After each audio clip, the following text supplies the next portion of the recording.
Good day and greetings from the Great White North. My name is Prickly Poo and welcome to day 132 of a year change. Today being Friday, we have another documentary to add. This is actually sort of a continuation of last week. Last week we had put in one from a series called Body Shock. And this one is actually from the same series, but it goes in a little bit of a different direction. Last week we had one where we watched a man lose like 500 pounds and just sort of watching that progression. This one, although it deals with obesity, there's a little weird thing thrown in the middle of it. Basically what it is, it's the story of, well, this was actually taken back in 2008, and it's this boy called Dzhambulat Khatokhov from Russia. I'm hoping I'm pronouncing that right. I think I am. Basically, he was at the time anyway, setting all sorts of records because he was basically they called him the world's heaviest boy. By the time he was 9 years old, which is, I think he's 7 in the documentary, but by the time he was 9 years old, he was 325 pounds, which is a tremendous amount of weight. The last measurement that they had on him was when he was 12, and he was 380 something. He was almost 400 pounds at age 12. As far as I know, he's 15 years old now, and he's steadily been gaining, but there's really been no measurement taken or anything. But the documentary itself actually follows a doctor who had decided to go see him to see if he could help. So he had gone to see his mother and explain the situation, find out as much as he could, run some tests and things like that. And the wrench that was sort of thrown in the works is that they found that his bone structure was different. This isn't a matter of just saying, oh, he's big boned. It was that his bones had aged differently than the rest of him.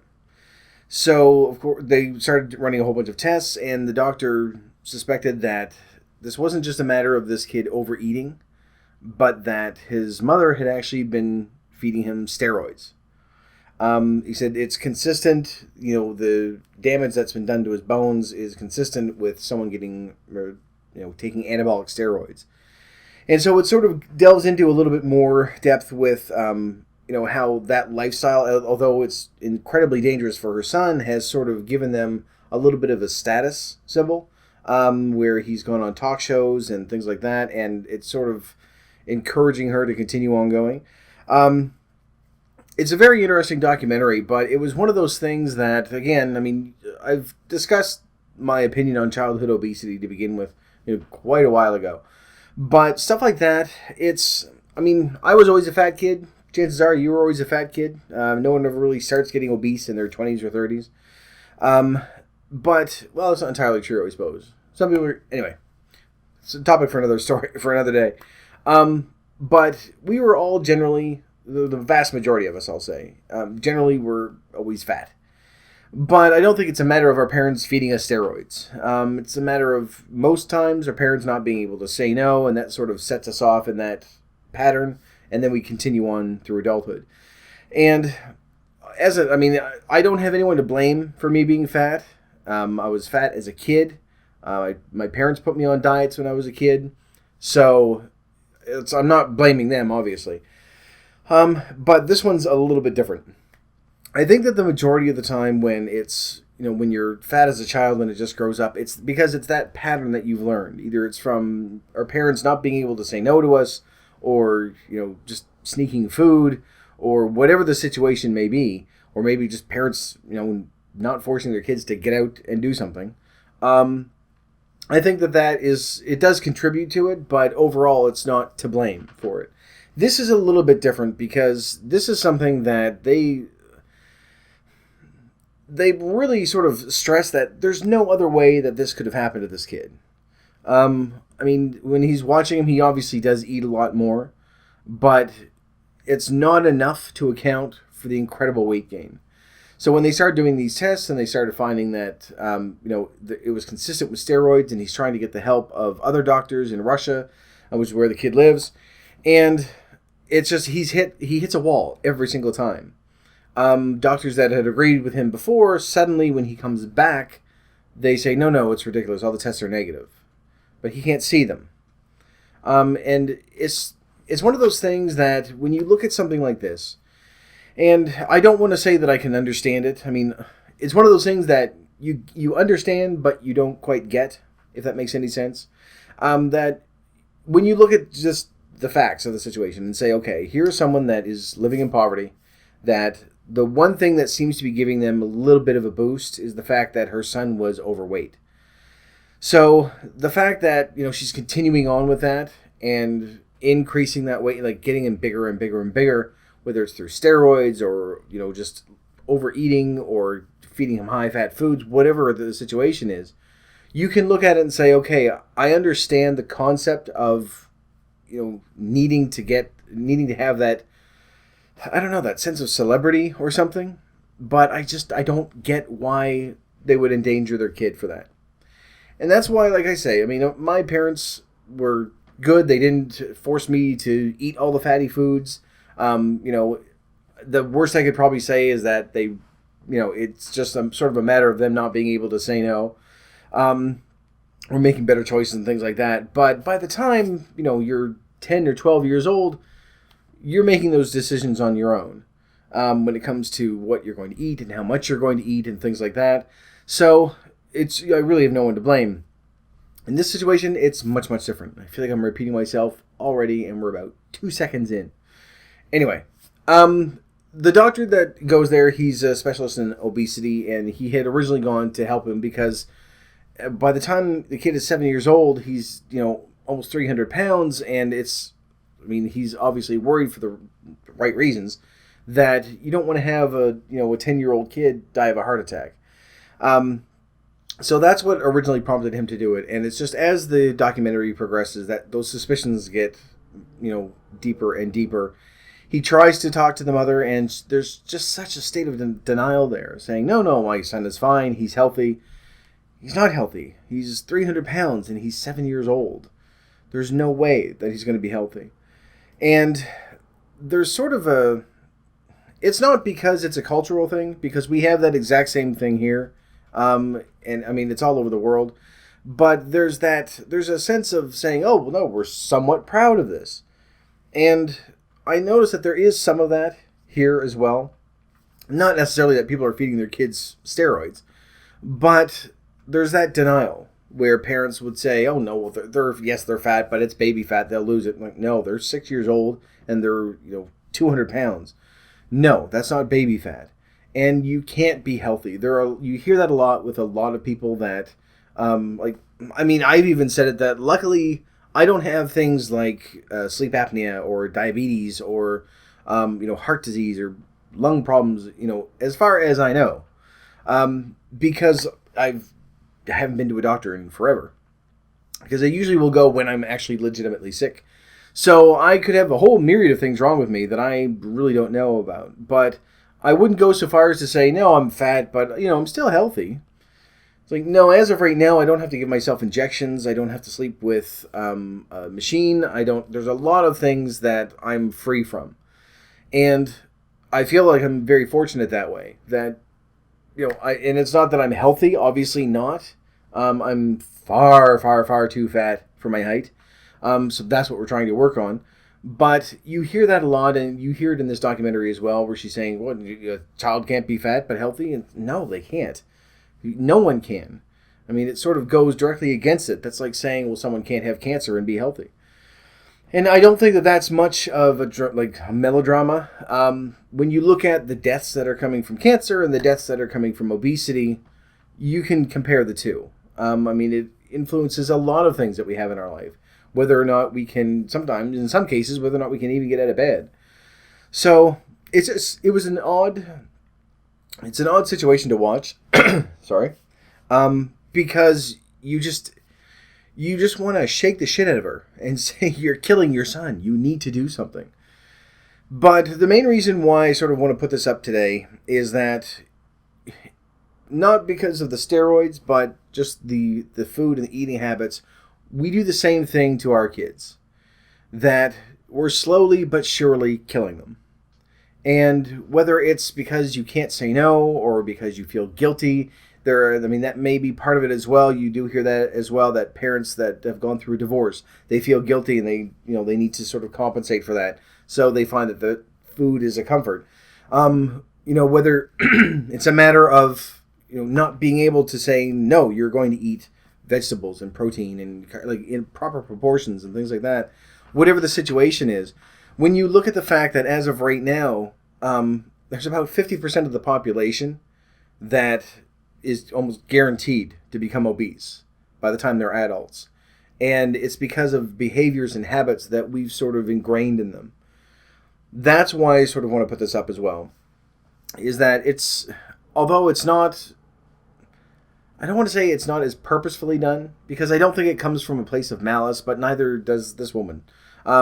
She's looking at this saying, assuming that she is, injecting her son with steroids, saying this is going to make our life better because he's got a bit of celebrity to it, and, he's going to different talk shows, and there is more of an influx of money, so it is creating a better life for them. But not understanding just the damage that she's been doing. And I think it's very similar to the way that we treat kids now, is that we say, yes, but, it makes them happier. They're more content. They don't want to go outside. They don't want to play with their friends out there. They want to watch TV or play video games or whatever, which is fine. Everyone can do it. But when you're looking at it and saying, over the course of time, you're slowly killing your kids by doing this. Not that, again, I'm not blaming my parents for this. I had ample opportunity to go outside. I played video games just like everyone else when I was a kid. But at that young age, when you have that, opportunity to set those patterns in place, instead of saying, well, good enough, we're going to watch TV, you can sit and you can eat and you can do whatever you want. Those are the times that we need to sort of set aside and say, yes, there's a time for TV, there's a time for video games, there's a time for computer stuff, there's a time to go outside, there's a time to be active, there's a time to do everything, there's a time to eat, there's different ways that you can eat that are going to be healthy. Of course, everyone's going to like junk food. Kids are just hardwired to enjoy candy. That's why, for most of us, Halloween is way better than Christmas. Because you're just going and getting bags and bags and bags of candy. And for those of you out there that give kids toothbrushes and apples for Halloween, fuck off. Come on. It's one day. You can preach to the rest of the world about your, stupid priorities later on. Give the kid a candy bar. It'll be fine. And by the way, there is a contract there that they say trick or treat. So if you don't give them a treat and they egg your house, you deserve it. There we go. Anyway, that's all I'm going to say about that. I may have said that before, actually, a while ago. Anyway, getting back on topic. Setting those patterns in place at a young age, I think, is probably the best way to sort of ingrain in them that's not the right term I'm looking for. Sort of instill in them. There we go. Healthy patterns later on in life. And again, I'm not saying that my parents did anything wrong. Well, I'm gonna have to say, at that stage that they should have said no much more often. They should have, offered healthier alternatives instead of saying, well, we're just going to have junk food all the time. Things were a little bit different back then, because way, way back then when I was a child, because there wasn't that prevalence of obesity that we have now. But especially now when you're looking at 2/3 of the population that are obese, and almost, I think it's something like half the children that are alive now are going to be obese in the next 10 to 20 years. That's sort of a time that people need to look at it and say, okay, we obviously need to do something. And it is a cultural thing. It's really like North America, Europe is sort of the same way. It's spreading worldwide at this point, but it's something that we can change very early on.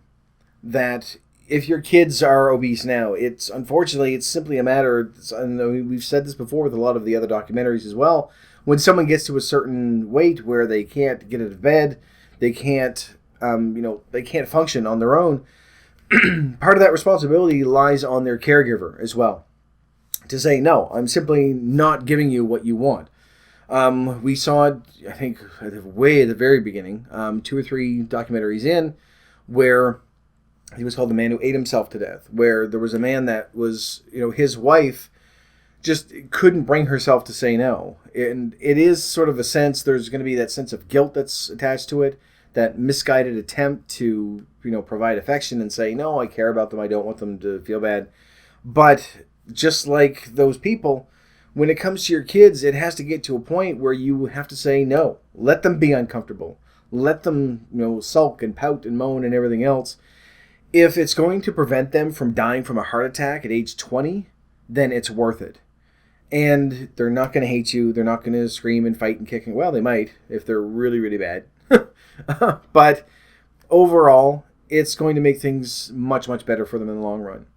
And I think that if people would start, try to think the proper way to say it. I don't want to say instill it again. If people would sort of introduce that pattern early on, I think it would make things much, much easier. And that it would sort of become their lifestyle. There's so many of those now. I mean, you've seen them. You'll go into McDonald's or something and you'll see like kids, like toddlers, eating McDonald's. And it just sort of, and I understand it's quick, it's easy, you're just exhausted from the rest of the day. But, I mean, just doing something like that or saying, well, we're just going to have something simple and it's just going to be pizza every night and junk food and everything else. And yes, we're going to throw in a few vegetables, but you can eat as much as you want of the pizza. It's just all those little bad habits that we learn, in the first 10 years of life. Those are what get carried on to the rest of our life. And for some of us, all of us, and watching this right now, it's taken us this long to get to a point where we say, enough is enough, I need to change. And that's why it's so difficult, because it isn't simply a matter of us saying, I've had a rough couple of weeks where I've just been eating everything for some reason. This is a lifelong pattern that we need to break. And that's why it's taking so long to break it. That's why we're taking an entire year to do this. Because it's not going to be as simple as saying, well, I'm going to go on a diet and, I'm going to cut out fat and sugar and salt and I'm going to go exercise 5 times a week. Because it's a shock to the system. You simply can't do it and expect to maintain that. Some people can. Some people have. They've just decided, nope, this is the day, and they've started in and just gone full bore into it and changed, and they have made a huge difference. And some people can stick with it. I'm not saying it's impossible. I'm just saying that for me, I can't do it. I probably could if I really, really stuck to it. I mean, we all can, but you know what I mean, is that, we've tried, and inevitably we stumble, and then we say, no, that's it, we're all done. So trying to break those patterns, because we've had them, as part of our lives from the very, very early age, is really, really, really difficult. And I'm hoping, though, that over the past few months that you have, I'm spitting on myself all over the place, that over the past few months that you have noticed that there is a change, that it is getting easier to fight off those cravings. You're still going to have them. I've had a couple of really horrible ones during this week. But, it's not necessarily that it's easier, but you're much more inclined to, sort of fight your way through it. Whether it's an hour long or an entire day, we aren't giving in as often as we should. It's probably the best way to put it.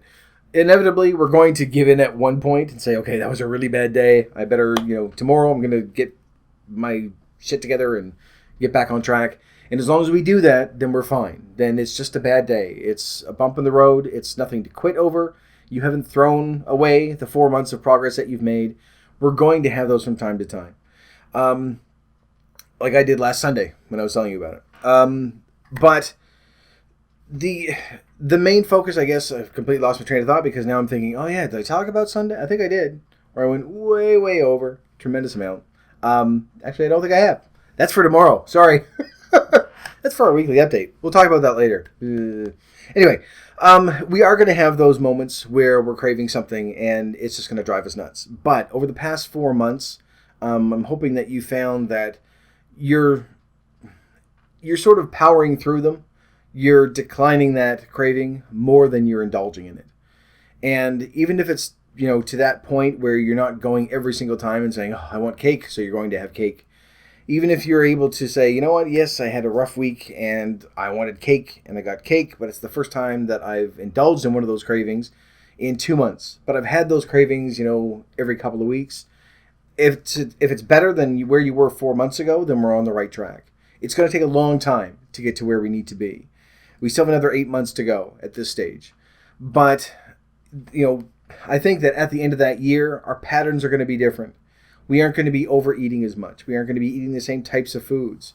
We aren't going to be mindlessly snacking all the time, like some of us do, myself included, where you would just sit in front of the TV with a bowl of whatever and just keep going until it was gone, and then you realize someone ate all my chips, and then you go and you get another bowl. So it's just little things like that over time. That's where we need to get to. But I think that a lot of those patterns, like I say, are set when we're young. So that's why it's so difficult to break, because, I mean, it was normal for us that, no, if we had something, then we cleaned our plate. We ate everything that there was. And I think, especially now, where people are looking at it and saying, yes, you still clean your plate, except there's much more on the plate. There's, very few vegetables, and people don't eat fruit, and like all the little things that, when you look at it, is, logically is very simple to fix. You just say, here's what you feed a normal person. This is what they eat. This is what they need to sort of have as a standard, I guess. But we're so far beyond that now, where it's really, our culture is one where we're constantly eating. We talked a few weeks ago about some of the deep fried stuff. I can't remember which day it was. Anyway, you should be able to find it. The title was Deep Fried Ew or something. But we talked about some of the different deep fried foods that are sort of commonplace in fairs and things like that. And I was talking to someone about this yesterday, that there's deep fried butter. The fact that we have something called deep fried butter as a common, not even like a weird, what's the grossest thing you can think of, but a common snack is, I think it says something. Sorry, babbled up there. I think it says something about our culture, that we can look at that and say it's literally just a stick of fat wrapped in more fat and then deep fried in fat. So, I mean, we didn't have that. We didn't have that 5 years ago. We didn't have that 10 years ago. We didn't have that when I was a kid. So it is, I mean, it's not just our parents. It's all over the place. It's a cultural thing, and I think it's something that we really desperately need to look at. Next week, we're going to be adding in an entire series from HBO as well regarding that. But I wanted to sort of start with this one, where we had a bit of a light week, and then we've sort of gotten back into, last week with the one episode of this. But I know I sort of keep revisiting the childhood obesity thing, but it's because it's such a huge problem right now, and it's so easily fixed by parents. Even if you're not following the same steps as your child, when you know what they're going to go through for the rest of their lives, from the time they're, as soon as they start school, right to the end of school, and then the rest of their life, what they're going to be going through with the ridicule, with the health problems. We discussed earlier this week about, getting paid less, even something as minor as that. Relationships, just perception, being teased and taunted. What their life is going to be ahead of them. And it's very easy to stop that very early on. That, you're controlling what they're eating. You may not be able to control it all the time when they're at school or they're at a friend's house or out doing something else. But in your own home, you can control that and say, this is what we need to do. We're going to start eating healthy, even if it doesn't affect you as much as them. It's that pattern that we need to get into at a young age, so that when we're in our 20s and 30s and 40s, we don't look like this, and we don't have to struggle for a year to get down to what a normal human being should look like. Anyway, I've gone way off. Originally was going to sort of focus on the documentary itself. Go and take a look. It's called The World's Heaviest Boy. And it's from 2008, I believe. So it's a few years old. But the last update, as far as I know, is that the last weigh-in, anyway, for this kid was when he was 12. And he was 383 or 386 pounds, somewhere around there, which is massive for a 12-year-old. It's massive for any person, but it's massive for a 12-year-old.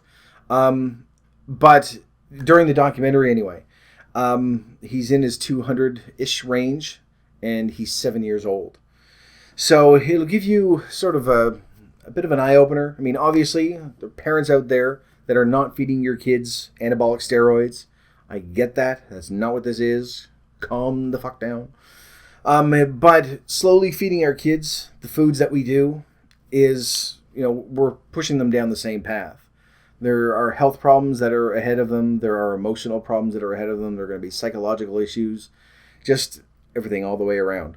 So it's one of those things that I think is really, really important that we sort of nip in the bud right away. Which reminds me, actually, there was Jody Genesee had put up a couple of tweets during the week. There was a guy, he sort of finished everything off in Utah. He was doing 50 Ironman triathlons in 50 days across 50 states, and it was for childhood obesity.